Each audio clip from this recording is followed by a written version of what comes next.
St. Andrews spider.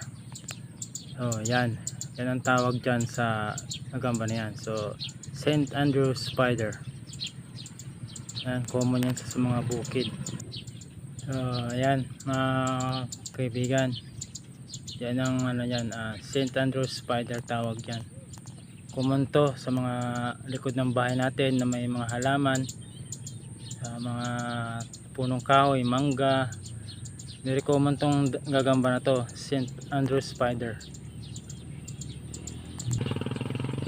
Yan siya, oh.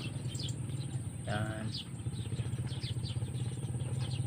Common to, yung sapot nila o yung web nila napaka solid o napatigas, kahit yung malilit na ibon kaya matrap, malilit na grasshopper, malilit na mga insekto